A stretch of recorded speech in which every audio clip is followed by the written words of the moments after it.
sangat bisa, sangat bisa ya. Jadi sangat bisa kita bantu. Tentu nanti kita akan lakukan ground check itu tadi bersama pemerintah daerah, diusulkan oleh pemerintah daerah, setelah itu kita bantu. Saya perlu sampaikan ya, memang tidak semua penyakit itu masuk dalam skemanya BPJS. Tidak semua penyakit masuk skema BPJS. Ya, kalau misalnya penyakit-penyakit tertentu dengan biaya yang cukup besar itu biasanya nggak ada di dalam skema BPJS. Terima kasih masih bersama kami pemirsa, dan kita masih bersama dengan Menteri Sosial Saifullah Yusuf. Pak Menteri, tadi yang ingin saya tanyakan tentang hasil keputusan dari DPR Pak dalam rapat dengar pendapat, disepakati pemerintah dan BPJS akan membayarkan 3 bulan ke depan. Ini seperti apa teknisnya Pak?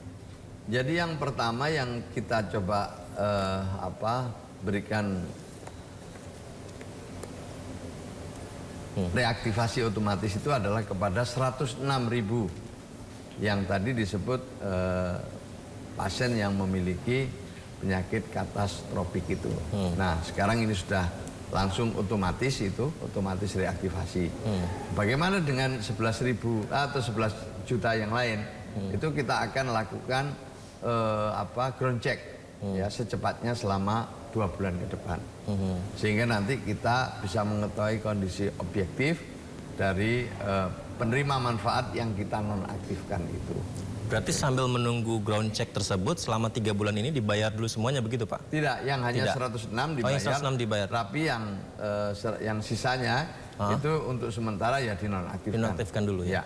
Nah, setelah 3 bulan berikutnya bagaimana Pak? Apakah yang tergantung nanti memenuhi kriteria atau enggak. Kalau memang memenuhi kriteria, tentu akan kita kembalikan lagi atau kita reaktivasi. Dikasih jeda untuk memenuhi kriteria atau tidak untuk melihat itunya Pak ya? Itu sementara seperti itu. Jadi tentu kita minta proaktif ya dari masyarakat untuk ikut membantu kami supaya kami dapat informasi yang akurat tentang situasi dan kondisi objektif dari penerima manfaat. Baik, Pak Menteri. Yang kedua, kami akan melibatkan para pendamping-pendamping kami yang ada 30.000 lebih di seluruh Indonesia untuk membantu ya ground check, melihat kondisi setiap penerima manfaat 11 juta tersebut. 11 juta tadi ya Pak ya? Ya. Baik. Pak Menteri, ini juga ada pertanyaan tadi yang disampaikan tentang bagaimana jika ada seseorang yang tidak masuk dalam data untuk bisa mendapatkan bantuan, tapi karena mendapatkan penyakit Pak, dia kemudian jatuh miskin Pak. Atau istilahnya, mohon maaf saya sebut ini mungkin hampir miskin begitu Pak. Ini seperti apa pendataannya Pak? Maka itu sekarang kita akan menggunakan desil ya. Ya, ini data dari BPS itu menggunakan desil. Tadi saya sebut di depan. Desil itu adalah 10%. Ya, kalau itu dia desil 1 itu 10% dari penduduk Indonesia yang secara ekonomi paling bawah. Bisa disebut prasejahtera atau bisa disebut miskin ekstrim atau miskin, tapi sekarang istilahnya itu adalah desil. Jadi desil itu adalah desil 1 adalah penduduk 10% penduduk Indonesia yang secara ekonomi paling bawah gitulah. Desil 2 ya begitu, berarti 10% di ranking kedua. Nah, kalau desil 3 ya 10% di ranking 3. Desil 4 sampai 5 ya sama, 10%. Nah, yang bisa menerima PBI ini dalam ketentuan adalah yang di desil 1 sampai desil 5. Nah, desil 1 sampai desil 5 itu tahun lalu masih banyak yang belum dapat. Sementara 6 sampai 10 malah banyak yang mendapatkan PBI.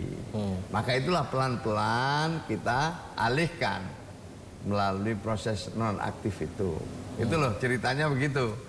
Nah, di tahun lalu sudah lancar, tapi di tahun ini kemudian ada beberapa yang melakukan upaya sanggah lah, menyanggah ya, membantah, sehingga kita perlu buka kesempatan lebih luas untuk bisa menerima sanggahan-sanggahan dari masyarakat itu, dan kita siapkan mekanisme lebih cepat untuk bisa menjawab ya, untuk bisa merespon, dan kita akan proses secepatnya. Nanti kita reaktivasi kembali kalau di antara 11 juta itu memang masuk kriteria untuk menerima bansos. Jadi kata kuncinya masuk dalam desil dulu Pak. Berarti ketika ada satu keluarga yang dalam kategori keluarga mampu Pak ya, kemudian ada yang sakit, kemudian berobat begitu, tapi ternyata kekayaannya berkurang, kemudian hampir tidak memiliki kemampuan untuk bisa membiayai rumah sakit, itu bisa dibantu pemerintah? Bisa, sangat bisa, sangat bisa. Sangat bisa ya. Jadi sangat bisa kita bantu. Tentu nanti kita akan lakukan ground check itu tadi bersama pemerintah daerah, diusulkan oleh pemerintah daerah, setelah itu kita bantu. Saya perlu sampaikan ya, memang tidak semua penyakit itu masuk dalam skemanya BPJS. Tidak semua penyakit masuk skema BPJS? Ya, kalau misalnya penyakit-penyakit tertentu dengan biaya yang cukup besar itu biasanya nggak ada di dalam skema BPJS. Nah, kita kerjasama dengan filantropi, lembaga-lembaga donor yang mau memberikan bantuan kepada pasien-pasien yang memang membutuhkan pembiayaan lebih besar dari skemanya BPJS. Salah satunya kemarin kita kerjasama dengan salah satu lembaga ya, lebih dari 300 pasien, ya bisa dibantu biaya yang dibutuhkan bisa dibantu. Jadi misalnya pembiayaan BPJS itu di titik tertentu kekurangan misalnya 50 juta, nah nanti yang 50 juta itu dibantu oleh Basnas atau oleh lembaga-lembaga lain. Jadi masih banyak skema-skema pembiayaan dalam rangka membantu masyarakat. Tetapi pada dasarnya siapapun masyarakat yang memerlukan perlindungan dan jaminan sosial, pemerintah akan berusaha berkolaborasi untuk bisa membantu. Nah tadi kalau ada keluarga yang turun kelas, artinya keluarga ini memang sebelumnya mampu, terus tidak mampu, maka kita akan coba. Tapi memang ini Pak ya, pemutakhiran data itu memang suatu hal yang harus dilakukan karena supaya efektif tepat sasaran Pak ya. Ya harus, satu keharusan itu tadi karena perubahannya cepat. Dinamis. Coba kalau sekarang ini mohon maaf kalau hasilnya ada yang meninggal, katakanlah yang meninggal 10 ya di seluruh Indonesia atau 20 atau berapapun lah. Nah kalau nggak kita laporkan, nggak kita mutakhirkan, ya kita membantu orang yang sudah meninggal kan. Betul. Itu salah satu contoh. Atau mungkin ada orang yang menikah, ya sudah pindah tempat, atau sudah pindah daerah. Nah itu juga berarti kan kita membantu orang yang sudah pindah daerah atau pindah tempat. Jangan-jangan dia ada di luar negeri. Tapi kalau dilihat dari tantangannya sangat besar memang Pak. Karena ini kan berhubungan dengan sakit yang tidak bisa ditunda penanganannya Pak. Sementara data ini kan butuh waktu ya Pak ya. Itu menjadi tantangan berat ya Pak? Menurut saya siapapun yang dalam keadaan sakit memerlukan perawatan yang kedaruratan ya harus dilayani. Tetapi yang mungkin memerlukan layanan rawat jalan kan itu masih bisa ditunda, bukan ditunda, masih bisa diproses kan, masih bisa diproses. Jadi maka itu kan biasanya kalau di rumah sakit itu ada yang masuk langsung ke gawat darurat, ya ada yang masuk layanan rujukan atau layanan biasa gitu. Jadi itu juga salah satu cara kita ya untuk bisa melihat bagaimana sih seseorang itu memerlukan layanan kedaruratan atau layanan rujukan. Berarti ada skala prioritas ya Pak ya? Ada skala prioritas. Pak Menteri, berapa banyak sih Pak kalau kita bicara data Pak yang orang dikategorikan mampu tapi ternyata tetap mendapatkan subsidi pemerintah Pak? Saya terus terang makin ke sini kalau yang namanya pemutakhiran bisa kita lakukan terus-menerus dan berkelanjutan. Setelah itu berkolaborasi dengan pemerintah daerah, saya yakin makin lama data kita makin akurat. Ini salah satu contoh ya, salah satu contoh. Tahun lalu itu kan besar sekali errornya itu. Errornya besar sekali tahun lalu? Errornya besar sekali. Tapi tahun ini errornya sudah semakin kecil, ya kan? Ini yang penting itu dulu. Jadi kita harus akui sebelumnya errornya besar setelah diukur menggunakan DTSEN itu. Tapi setelah kita lakukan pemutakhiran, alhamdulillah errornya semakin berkurang. Maka itulah kita mengundang masyarakat untuk ikut mengawasi, ikut berpartisipasi, ikut berkontribusi terhadap hadirnya data yang akurat lewat saluran-saluran yang tadi sudah kami sampaikan. Jadi kita harus terbuka, strategi kita harus terbuka. Ya. Saya ingat yang kemarin Pak Menkes, menarik juga Pak Mensos yang disampaikan Pak Budi bilang kalau misalnya pasien tersebut sudah punya kartu kredit 20 juta, ya itu berarti tidak masuk kategori. Nah ini kategori mampunya sehingga tidak memenuhi kriteria lagi itu apa sih Pak? Itu yang menentukan kriterianya itu BPS ya, yang bisa BPS ya, Pak, ya? bisa menjelaskan secara detail ya. Karena BPS lah yang memiliki metode, memiliki para ahli di sana ya, para ahli statistik dan lain sebagainya ada di sana. Tetapi kami menerima data itu ya dengan rankingan di desil 1 sampai desil 10 itu. Rankingan desil 1 sampai 10 tersebut. 10, ya. Berarti datanya dari BPS-nya. Dari BPS datanya. Itu apakah nanti diverifikasi sama Kemensos?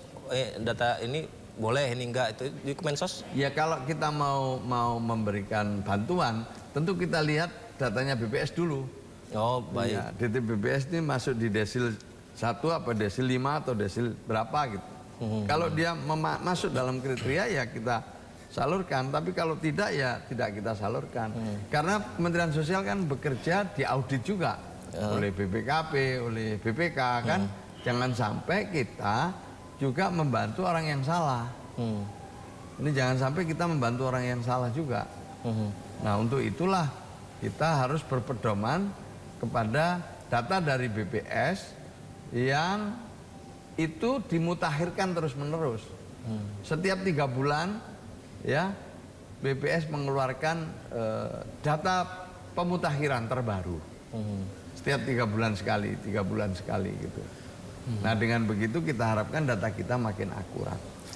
Kalau boleh tahu Pak, persentase atau bahkan berapa rupiah sih Pak yang dikeluarkan tidak tepat sasaran Pak untuk tahun ini saja Pak? Ya kalau tepatnya saya tidak bisa ya berapa persen gitu. Tapi yang jelas kalau kita lihat dari data yang ada, tahun lalu dengan tahun sekarang udah jauh berbeda. Jauh berbeda? Ya, tahun lalu itu errornya besar sekali. Tapi sekarang saya yakin sudah jauh berkurang. Tahun depan insya Allah berkurang lagi.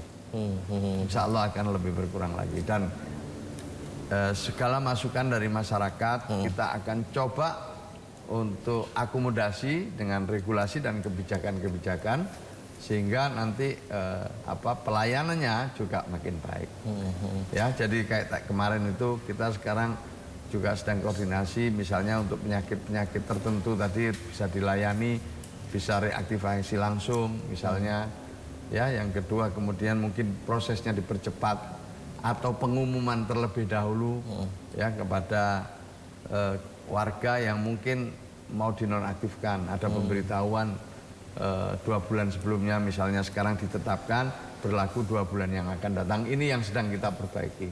Jadi kita juga sedang memperbaiki ya supaya layanan kita makin baik. Yang pertama yang berhak menerima, yang tidak berhak itu legowo untuk bisa dinonaktifkan. Kemudian kepada rumah sakit dan fasilitas kesehatan itu sebenarnya juga butuh jaminan kalau dia melayani pasien-pasien yang dinonaktifkan ini nanti apakah tetap dibayar sama BPJS. Nah ini sedang kita koordinasikan dengan BPJS. Tetapi kami tidak ada tabrakan satu dengan yang lain, tidak ada lempar-lemparan. Jadi kami menetapkan, kemudian Kementerian Kesehatan yang meneruskan ke BPJS Kesehatan karena alokasi anggarannya ada di BPJS Kesehatan, ya anggarannya ada di Kementerian Kesehatan, kemudian Kementerian Kesehatan akan membayarkan ke BPJS Kesehatan, BPJS Kesehatan akan membayarkan ke rumah sakit. Jadi ini semua supaya prudent ya, supaya bisa dipertanggungjawabkan dengan baik. Nah jadi menurut saya ini satu proses pembelajaran dalam rangka transformasi data. Ini kan intinya dalam transformasi data. Kata kuncinya di transformasi data ini. Nah transformasi data ini kata kuncinya adalah transparansi, keterbukaan. Itu intinya itu. BPJS itu bisa tidak Pak untuk membantu Kemensos ketika ada aduan bahwa ini menerima informasi ternyata harusnya masuk tidak masuk dan dia langsung verifikasinya ke Kemensos. Apakah bisa seperti itu Pak? Ini lagi kita buat sistemnya ini. Jadi saya kemarin sudah berbicara juga dengan Pak Menkes, dengan direktur BPJS. Ya, Pak Dr. Ali Gufron. Kami juga dengan BPS, kami sudah ada koordinasi bagaimana mempercepat layanan ini, juga mempercepat juga melibatkan BPJS. Ya. Ya, staf-staf BPJS yang ada di fasilitas-fasilitas kesehatan. Itu yang nanti akan kita koordinasikan supaya turut membantu kalau ada pasien-pasien yang dalam keadaan darurat membutuhkan reaktivasi. Ya, karena jangan sampai masyarakat kan tadinya karena yang dekat ketika sedang berobat ini kan BPJS Pak ya. Tapi kan jadinya yang capeknya Kemensosnya begitu Pak untuk bisa memverifikasi datanya nih. Ya, kita bagi tugas saja. Mungkin sebenarnya sangat mungkin itu dilakukan. Ya, sangat mungkin. Menempatkan mungkin dari Kemensos di BPJS untuk bisa kalau untuk ini bisa sebelah sana misalkan. Enggak, BPJS itu udah punya staf di fasilitas kesehatan yang bekerja sama dengan BPJS ya. Rumah sakit atau fasilitas kesehatan yang bekerja sama dengan BPJS Kesehatan itu biasanya sudah ada stafnya di sana.